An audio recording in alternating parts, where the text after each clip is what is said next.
Live session میں live stream میں لیتے ہیں اور سوالات کی طرف چلتے ہیں۔ السلام علیکم ورحمۃ اللہ وبرکاتہ علی بھائی۔ جی وعلیکم السلام ورحمۃ اللہ وبرکاتہ، ولا حول ولا قوۃ الا باللہ، اللہم صلی علی محمد وعلی آل محمد۔ بلال بھائی، آج کا لائیو سیشن شروع کرنے سے پہلے میں چاہ رہا ہوں کہ تھوڑا سا میں سینیٹر سراج الحق صاحب جو ہمارے پاکستان میں جماعت اسلامی کے امیر ہیں، ان کے اوپر آج ایک مرڈر اٹیمپٹ ہوئی ہے، اس کے حوالے سے کچھ گزارشات رکھ لوں۔ پاکستان میں چند ایک لوگ جو پالیٹکس کے اندر، جنہیں تمام مکاتب فکر کے لوگ، تمام سیاسی جماعتوں کے لوگ عزت کی نگاہ سے دیکھتے ہیں، ان گنتی کے لوگوں میں سے ایک سینیٹر سراج الحق صاحب ہیں، حفظہ اللہ تعالی۔ بے داغ ماضی رکھتے ہیں، انہوں نے اپنے پولیٹیکل کیریئر سے کچھ بھی حاصل نہیں کیا اس حوالے سے کہ انہوں نے کوئی جائیدادیں بنائی ہوں، یا بہت بڑا بینک بیلنس اکٹھا کر لیا ہو، یا بہت بڑے بڑے بنگلے بنا لیے ہوں، اور پاکستان کے ساتھ جو ان کی کمٹمنٹ ہے وہ کسی سے ڈھکی چھپی نہیں ہے۔ ساتھ ہی ساتھ پاکستان میں جو دوسری بڑی سیاسی جماعتیں ہیں، چاہے وہ پی ٹی آئی ہو، مسلم لیگ نون ہو، پیپلز پارٹی ہو، یہ تمام بڑی جماعتوں کے جو بڑے ہیں وہ ان کو عزت کی نگاہ سے دیکھتے ہیں، اور جب کبھی ان میں کوئی اختلاف کے حوالے سے سولوشن کی طرف جانے کی بات آتی ہے تو اس میں سراج الحق صاحب پیش ہوتے ہیں۔ آج دن کو ان کی ایک ریلی نکل رہی تھی کوئٹہ کے پاس، یوب ایک علاقہ ہے، تو اس ریلی کے اوپر ایک خودکش حملہ آور نے حملہ کیا۔ اللہ کا کرنا یہ ہوا کہ اس کا وہ بلاسٹ والا جو سسٹم تھا وہ پوری طریقے سے پھٹ نہیں سکا، خود تو وہ مر گیا، اس کا جسم بھی میکسیمم سلامت ہے، اس کی شکل بھی بالکل واضح پہچانی جا سکتی ہے۔ اب بھی اگر ہمارے ریاستی ادارے یہ نہ ڈھونڈ سکیں کہ یہ بندہ کون سا تھا اور کہاں سے آیا تھا، تو میرا خیال ہے ہمارے لیے لمحہ فکری ہے۔ بلکہ یہ تو انشاءاللہ وہاں کے جو لوکل جرنلسٹ ہیں، صحافی حضرات، جو اپنی جانوں پر کھیل کر اس طرح کی تمام ریلیز کو، سرمنیز کو، پولیٹیکل گیدرنگز کو کور کرتے ہیں، انشاءاللہ ان کے سامنے یہ تصویر آ چکی ہے، وہ خود ہی پہچان لیں گے کہ اس کا تعلق کس جماعت کے ساتھ تھا، کہاں سے موٹیویٹ ہوا تھا۔ تو یہ چیزیں پبلکلی اب سامنے آنی چاہیے، ورنہ ایک عام پاکستانی اپنے ریاستی اداروں سے بدگمانی کا شکار ہوں گے، کیونکہ ایسے موقعوں پر جو ملک دشمن عناصر ہیں وہ اس طرح کی چیزیں پبلک میں پروپیگیٹ کرتے ہیں کہ شاید یہ پاکستان کے ریاستی اداروں نے، ایجنسیز نے خود کروایا ہے تاکہ کسی طریقے سے وہ عمران خان صاحب سے توجہ ہٹا سکیں۔ اس قسم کی مختلف تھیوریز مارکیٹ میں پھرنا شروع ہو جاتی ہیں۔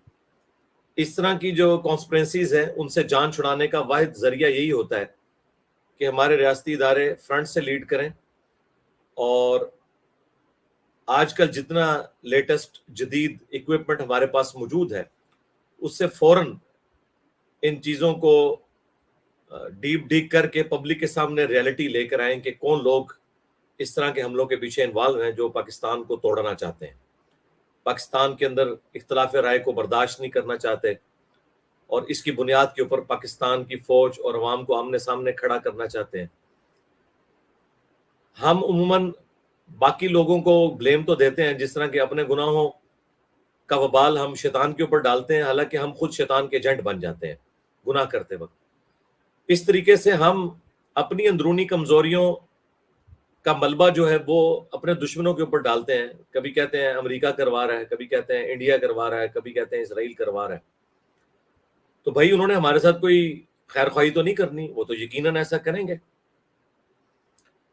ہم نے ان کی سازشوں سے کیسے بچنا ہے، یہ اصل میں سوچنے کی چیز ہے۔ شیطان کا تو کام ہے کہ وہ شیطنت کرے گا، انسان کا کام ہے کہ وہ اللہ تعالیٰ کے ساتھ اپنی کمٹمنٹ شو کرتے ہوئے گناہوں سے بچنے کی کوشش کرے۔ اس طریقے سے یہ ہمارے ریاستی اداروں کی ذمہ داری ہے کہ وہ دشمنوں کی چالوں کو ناکام بنائیں۔ یہ تو آج اللہ تعالیٰ کا خاص کرم ہوا، پتہ نہیں کون سی دعائیں کام آئیں کہ اللہ تعالیٰ نے سراج الحق صاحب کی جان بچا لی، وہاں پر صرف وہ خود ہی مرا ہے، باقی لوگ تو زخمی ہوئے ہیں، اور آپ اس کا گیٹ اپ بھی دیکھیں، اس نے چھوٹی چھوٹی داڑھی رکھی ہوئی ہے، جیسا کہ وہ جماعت اسلامی کے لوگ عموماً اسٹوڈنٹ رکھتے ہیں، یعنی انہی کے حلیے میں وہ بیچ میں شامل ہوا ہے اور اس نے اس طرح کی حرکت کی ہے۔ اگر تو یہ کسی مسلمان تنظیم نے کی ہے تو ان کے لیے شرم کا مقام ہے کہ یہ اسلام کی کون سی خدمت ہے وہ یہ کر رہے ہیں، اور اگر کسی غیر مسلم تنظیم نے کی ہے تو پھر ہمارے ریاستی اداروں کا کام ہے کہ ایسے لوگوں کو بے نقاب کریں اور پاکستانی عوام کو ریالٹی بتائیں کہ یہ لوگ پیچھے کار فرما ہیں، تاکہ بجائے عوام اپنے اداروں سے، اپنی حکومت سے متنفر ہونے کے، انہی لوگوں سے متنفر ہو۔ یہ کوئی چھوٹا واقعہ نہیں ہے۔ ایک ایسی پولیٹیکل جماعت جس کی روٹس پاکستان کے ہر علاقے میں موجود ہیں اور ان کے اپ رائٹ ہونے میں کسی کو شک نہیں ہے، اور بے ضرر لوگ ہیں اس حوالے سے۔ افغان جہاد کے اندر وہ ایجنسیز کے ہتھے چڑھ کے اس وقت تھوڑے ڈی ٹریک ضرور ہوئے تھے، لیکن ایٹ لیسٹ منور حسن صاحب رحمہ اللہ تعالی جو ایک مؤمن کامل تھے اور مجاہد انسان تھے، وہ جب امیر بنے جماعت اسلامی کے تو انہوں نے جماعت اسلامی کو at least non state actor جماعت بننے سے یا اسٹیبلشمنٹ کی بی ٹیم بننے سے روکا، اور اس جماعت کا قبلہ بھی درست کیا۔ اور اس کے بعد سراج الحق صاحب ایک اپ رائٹ انسان ہے اور اچھے کردار کے حامل ہیں، وہ ان کو مل گئے، اور پلس پھر ہماری اسٹیبلشمنٹ بھی ماشاءاللہ کافی لرن کر گئی حالات و واقعات سے، اور انہوں نے اپنے آپ کو اس حوالے سے ایف اے ٹی ایف کی تلوار کی وجہ سے ہو یا ملک کے اندر جو فوجی تنصیبات کے اوپر وقتاً فوقتاً حملے ہوئے جس میں زیادہ تو عوام شہید ہوئی، اس کے بعد پولیس والے، اور اس کے بعد فوجی بھی ہمارے بھائی شہید ہوئے، اور کتنی تکلیف پچھلے 10-12 سال میں ہم نے کاٹی ہے، اور ضرب عزب اور رد الفساد کی برکات کے بعد آج کافی حد تک سکون ہوا، لیکن اب پھر سے یہ بے سکونی والا معاملہ شروع ہو گیا، جبکہ پہلے ہی قوم ہماری ڈیوائیڈ ہو چکی ہے پولیٹیکل ایک سمجھ لیں اختلاف کی وجہ سے۔ عمران خان صاحب کا بھی جو ایک ایشو ابھی سامنے آیا ہے، تو اس وقت تو دشمن اپنی کوشش کرے گا کہ عوام کو مزید بھڑکائے ریاستی اداروں کے خلاف، اس لیے ریاستی اداروں کو ہوش کے ناخن لینے چاہیے اور بڑی سمجھداری کے ساتھ پاکستان کے جو دشمن ہیں، چاہے وہ اندر چھپے ہوئے ہیں چاہے باہر سے ہیں، انہیں بالکل بے نقاب کریں میڈیا کے اوپر آ کر، تاکہ عوام جو ہے وہ ایجوکیٹ ہو، بجائے وہ بدگمانی کرنے کے ان کو ریئل سینس میں چیزیں پتہ چلیں۔ اس کے بعد ہمارے پولیٹیکل لیڈرز کی بھی ذمہ داری ہے کہ وہ اس وقت ہوش مندی کا ثبوت دیں، اور جتنی بھی ایکسٹرا جوڈیشل ایکٹیویٹیز ہیں ان کی مخالفت کریں۔ کسی پولیٹیکل لیڈر کی محبت میں کسی بھی اس جماعت کے چاہنے والے کا یہ کام نہیں ہے کہ وہ قانون کو ہاتھ میں لے۔ جس طرح ہم مذہبی جماعتوں کی ایکسٹرا جوڈیشل ایکٹیویٹیز کو غلط سمجھتے ہیں، ریاستی اداروں کی ایکسٹرا جوڈیشل ایکٹیویٹیز کو غلط سمجھتے ہیں، بالکل اس طریقے پر پولیٹیکل جو جماعتیں ہیں نا، ان کی بھی جو ایکسٹرا جوڈیشل ایکٹیویٹیز ہیں نا، اس کے حوالے سے بھی ان کے بڑوں کو ہوش کے ناخن لینے چاہیے۔ اور میں بڑی خواہش رکھتا تھا کہ عمران خان صاحب جو کچھ 9 مئی 2023 کو ہوا اسے کنڈیم کرتے۔ شکر الحمدللہ انہوں نے کل رات کو اوپنلی میڈیا کے سامنے بڑے دبنگ انداز میں جو ہم چاہتے تھے کہ وہ کریں انہوں نے کر دیا، اور انہوں نے خود کہا ہے کہ ایسے لوگوں کو سزا دی جائے جو لوگ اس میں انوالو ہیں۔ تو یہ بہت خوشائند بات ہے، کیونکہ پہلے تو وہ ڈھکے چھپے الفاظ میں تقریباً اس کی حمایت ہی کر رہے تھے۔ چیف جسٹس صاحب کے کہنے کے باوجود انہوں نے اعلانیہ اسے کنڈیم نہیں کیا، بلکہ اس میں انہوں نے یہاں تک کہا کہ آئندہ مجھے پکڑیں گے تو پھر یہی کچھ ریاکشن آئے گا۔ بھائی آپ کی محبت میں کوئی غیر قانونی کام جائز نہیں ہو جاتا۔ اب جو آپ نے موقف اڈاپٹ کیا ہے یہ بہت اچھا موقف ہے، پلس انہوں نے کہا کہ پولیٹیکل جماعتوں کو مل بیٹھ کے سولوشن کی طرف جانا چاہیے۔ تو بھائی یہ بات تو ہم کتنے عرصے سے آپ کو سمجھا رہے تھے کہ سب سے زیادہ ہارڈ لائن عمران خان صاحب لیتے ہیں پولیٹیکل جماعتوں کے اگینسٹ، یعنی وہ غیر مسلموں کے ساتھ تو بیٹھنے کے لیے تیار ہو جاتے ہیں دوسرے ملکوں کے ساتھ، لیکن وہ کہتے ہیں میں ان چوروں کے ساتھ نہیں بیٹھوں گا، لیکن اب الحمدللہ انہوں نے گرین سگنل دیا کہ میں بیٹھنے کے لیے بھی تیار ہوں۔ تو میرا خیال ہے اب جو پی ڈی ایم کی جماعتیں ہیں جو حکومت میں، ان کا یہ کام نہیں ہے کہ وہ ان کو پرانے بیانات کے اوپر آر دلائیں اور اس کے اوپر کرٹیسائز کریں کہ بھئی اب آپ کسی ویک گراؤنڈ پہ گئے ہیں، اس وجہ سے آپ مذاکرات پر آمادہ ہوئے ہیں. یہ باتیں چھوڑیں، پھر تو آپ کے پرانے دعوے سارے کے سارے جھوٹ نکلیں گے. جو آپ کہہ رہے تھے یہ مذاکرات پہ نہیں آتے، آپ وہ آئے ہیں. تو اب میرا خیال ہے مل بیٹھ کے مسئلوں کو حل کیا جائے اور الیکشن کی ڈیٹ جو ہے وہ جلد از جلد جو بھی فائنل ہوتی ہے، اکتوبر میں کروانے ہیں بھلے، کوئی مسئلہ نہیں، اگلے سال اکتوبر میں کروانے ہیں، کوئی مسئلہ نہیں ہے، لیکن کنسنسس کے ساتھ کریں اور کسی بھی ایک جماعت کو اس طریقے سے سنگل آؤٹ نہ کریں. میں تو شہباز شریف صاحب سے پولیٹیکل اختلاف رکھنے کے باوجود یہ سمجھتا ہوں کہ ان میں کافی مصالحت والا معاملہ موجود ہے.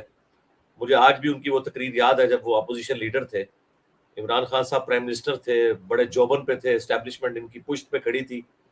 تو وہ اس وقت بھی کہتے تھے کہ آئے خان صاحب ہم مل کر چارٹر آف اکانومی اور چارٹر آف ڈیموکریسی لکھ لیتے ہیں تاکہ کوئی جماعت دوسری جماعت کے اوپر بلیم نہ کر سکے. ملک کی ایک پالیسی مشترکہ اپوزیشن اور گورنمنٹ کی چلے تاکہ کوئی بھی پارٹی حکومت پہ آئے تو وہ پچھلی گورنمنٹ کو بلیم نہ کر سکے. لیکن خان صاحب اس وقت بڑے وکھرے جہاں میں تھے اور وہ کسی کی سنتے نہیں تھے. چلیں شہباز شریف صاحب کو میں کہوں گا کہ آپ نے وہ کام نہیں کرنا جو خان صاحب نے کیا تھا. اس وقت آپ کا اپر ہینڈ ہے، اسٹیبلشمنٹ بھی آپ کی پشت پہ کھڑی ہوئی ہے، ساری جماعتیں بھی اکٹھی ہیں. اگر عمران خان صاحب مذاکرات پر آمادہ ہوئے ہیں تو میرے خیال ہے پرانے غصے بھلا کر ان کے ساتھ مذاکرات کرنے چاہیے. اور یہ جو آپ بار بار مختلف ٹی وی چینلز کے اوپر 9 مئی یوم سیاہ کے نام سے ایڈورٹیزمنٹ چلا رہے ہیں، یقیناً ہمیں بھی بہت زیادہ دکھ ہوا اس معاملے میں، بہت زیادہ. اور میں سمجھتا ہوں کہ عمران خان صاحب کا جو گراف تھا وہ کافی حد تک گر گیا اس واقعے کے بعد. یہ نہیں ہونا چاہیے تھا، بہت غلط ہوا. اور میں نے جو یہ بھی بات کی تھی کہ جو معصوم بچے انہیں معاف کیا جائے، میں اس بات کے اوپر قائم ہوں کہ اگر آپ ان کے ان بڑوں کو جو اس وقت ریٹائرمنٹ کی زندگی گزار رہے ہیں اور ان کا تعلق طاقتور اداروں اور حلقوں کے ساتھ ہے، انہیں سزا نہیں دے سکتے تو چھوٹے بچوں کو جنہوں نے مور اٹھا لیا، کسی نے کوئی چیز اٹھا لی، بس وہ ٹھیک ہے، وہ معافی نامہ اپنا ویڈیو میں ریکارڈ کروا دیں، انہیں چھوڑ دیں.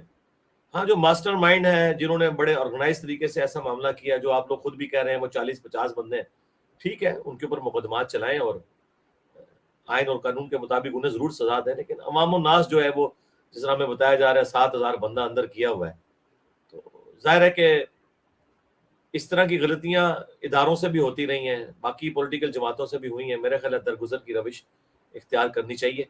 ہاں جو عادی مجرم ہیں، کلپرٹ ہیں، جو اس میں سرغنہ ہے اور واقعی وہ اس میں انوالو ہیں، انہیں ضرور سزا دیں. وہ تو بالکل اس میں کوئی دوسری رائے نہیں ہے، ڈیٹرنس ہوگی اس کی وجہ سے. شہباز شریف صاحب چونکہ ایک اس حوالے سے سافٹ ان کی اپروچ ہوتی ہے ہمیشہ، تو میں ان سے بھی ریکویسٹ کروں گا، پرائم منسٹر ہیں آپ، بڑے دل کا مظاہرہ کریں اور معاملات کو خوش اسلوبی سے طے کروائیں. اور یہ جو بار بار ٹی وی پہ اشتہار چل رہے ہیں نا، اس کی وجہ سے مجھے تو یہ مطلب فیل ہوا کہ جس طرح کوئی مستقبل میں کوئی کسی طریقے سے شاید پی ٹی آئی کو کھوڑے لائن لگانے کے لیے پوری کے پورے اس طرح کے حالات و واقعات پیدا کیے جا رہے ہیں. تو ایسا کرنے سے کچھ نہیں ہونا. دیکھیں مشرف صاحب کتنے مضبوط ڈکٹیٹر تھے اور وہ کس طرح کہتے تھے کہ جی بے نظیر اور نواز شریف کی سیاست میں نے قیامت تک کے لیے دفن کر دی ہے. لیکن دیکھیں اسی عوام نے نواز شریف صاحب کو تیسری دفعہ پرائم منسٹر بنایا. بے نظیر بھی اگر زندہ رہتی تو ان کے بھی چانس تھے، ان کے ساتھ تو وہ حادثے والا معاملہ ہو گیا. تو اس طرح کو کسی کی سیاست ختم نہیں کر سکتا. بھٹو کو اسیسینیٹ کرنے سے کوئی ان کی سیاست ختم نہیں ہوگی. تو میں نہیں سمجھتا کہ ہم نے سندھ میں ایک بھٹو دیا ہے اور اب کے پی میں بھی ہم ایک بھٹو دے دیں. اور ہمارے جو پٹھان بھائی ہیں وہ آپ کو پتا ہے دوستی بھی آخری حد تک نبھاتے ہیں اور دشمنی بھی، اور دلیری بھی ان پہ ختم ہے. مجھے پٹھانوں کی 2 چیزیں بڑی پسند ہیں. ایک ان کی سادگی، کہ بڑی سے بڑی پوسٹ پہ ہوں، شلوار قمیض پہننے میں، سادہ لباس پہننے میں کوئی آر نہیں محسوس کرتے. اور کوئی چھوٹے سے چھوٹی پوسٹ والا بندہ بھی اگر ان کا آ جائے اس کے ساتھ پشتوں میں بات کرتے ہیں، کوئی آر محسوس نہیں کرتے، کوئی لینگویج بیریئر نہیں رکھتے. اور رشتہ دار امیر ہوں غریب اکٹھے بیٹھ کے ایک جگہ کھانا کھاتے ہیں, زمین پہ بیٹھ کے فخر محسوس کرتے ہیں. اور دوسری ان کی عادت مجھے دلیری والی پسند ہے, بشرطے کہ یہ چیزیں ڈیٹریکٹ نہ ہو. تو میں نہیں چاہتا کہ ہم عمران خان صاحب کی شکل میں پٹھانوں کو ایک بھٹو دے دیں اور پھر ہماری آنے والی نسلیں اس کو بھگتیں. اور یہی بات میں نے اس وقت بھی کی تھی جب نواز شریف صاحب کو جیل میں ڈالا گیا تھا, اور عمران خان صاحب کے اپنے ڈاکٹرز کہہ رہے تھے کہ ان کی صحت ٹھیک نہیں ہے. بڑا اچھا ڈیسیژن کیا. لوگ تو کرٹیسائز کرتے ہیں, عمران خان صاحب بھی بعض اوقات پریشان ہوتے ہیں کہ میں نے غلط ڈیسیژن, نہیں بالکل صحیح ڈیسیژن کیا تھا, ورنہ پھر نواز شریف کی شکل میں پنجاب کو ایک بھٹو مل جانا تھا. تو میرا خیال ہے جو اس وقت نیکی نواز شریف صاحب کے ساتھ کی تھی عمران خان صاحب نے, اس کا بدلہ اتارنے کا وقت ہے کہ آپ معاملات کو مل بیٹھ کے حل کریں. اور میں کسی پولیٹیکل ایجنڈے پہ کام نہیں کر رہا ہوتا, میں اس وقت پریشان ہوں کہ بچے سے لے کر بوڑھے تک, نمازی سے لے کر بے نمازی تک, سب کے سب لوگ اس وقت پاکستان کی پولیٹیکل سچویشن اور اس کے ساتھ جڑی ہوئی ہماری اکانومی کی جو بری صورتحال ہے اس کی وجہ سے پریشان ہے. اور ظاہر ہے میں اس دور کا انسان ہوں, میں کیسے ان چیزوں سے یعنی صرف نظر کر سکتا ہوں. اور آج کی ینگ جنریشن نوکریاں نہ ملنے کی وجہ سے, ملک کی بری اکانومی کی وجہ سے, پولیٹیکل لیڈرز کی لڑائیوں کی وجہ سے, ریاستی اداروں کے اپنے جو اختلافات ہیں ان کی وجہ سے پریشان ہے. تو ایسی پریشانی میں کبوتر کی طرح آنکھیں نہیں بند کر سکتا. یاد رکھیے گا, اگر پیٹ میں روٹی نہ ہونا تو اسلام کے فرائض بھی کسی نے پورے نہیں کرنے. جان سے آگے انسان کو کوئی چیز نہیں ہے. یہ ساری کی ساری چیزیں آپس میں کوریلیٹڈ ہے, اس لیے میں وقتاً فوقتاً یہ معاملات کے اوپر بولتا ہوں. آخر میں بات جہاں سے سٹارٹ ہوئی تھی, سراج الحق صاحب کے اوپر جو آج مرڈر اٹیمپٹ ہوئی, اسیسینیشن کی کوشش کی گئی, اللہ کا شکر ہے کہ وہ ناکام ہوئی ہے. اللہ تعالیٰ ہمارے ملک پاکستان کی خیر فرمائے, پاکستان کی عوام کی خیر فرمائے, یہاں کے پولیٹیکل لیڈرز کی, ریاستی اداروں میں جو لوگ قربانیاں دے رہے ہیں ان کی خیر فرمائے. باقی دوسرے مسلمان ممالک میں بھی جو لوگ حق کے لیے کھڑے ہیں, اللہ تعالیٰ سب کی حفاظت فرمائے اور اس دنیا کو امن اور آشتی کی جگہ بنائے, رہنے کے قابل بنائے. ہم تو بس دعائی کر سکتے ہیں. سبحانک اللہم و بحمدک, اشہد ان لا الہ الا انت, استغفرک و اتوب الیک. اللہم صلی علی محمد وعلی آل محمد واصحاب محمد وازواج محمد اجمعین الی یوم الدین. جی بلال بھائی, اب ریگولر اپنے کوشچنز کا سلسلہ شروع کریں. میرا خیال ہے کل آپ کے 20 سوال ہو گئے تھے اور 22 وہ بھی باقی ہیں. اس کے بعد سسٹرز کے سوالات بھی انشاءاللہ ہم لیتے ہیں. جی جی بسم اللہ الرحمن الرحیم. کوشچن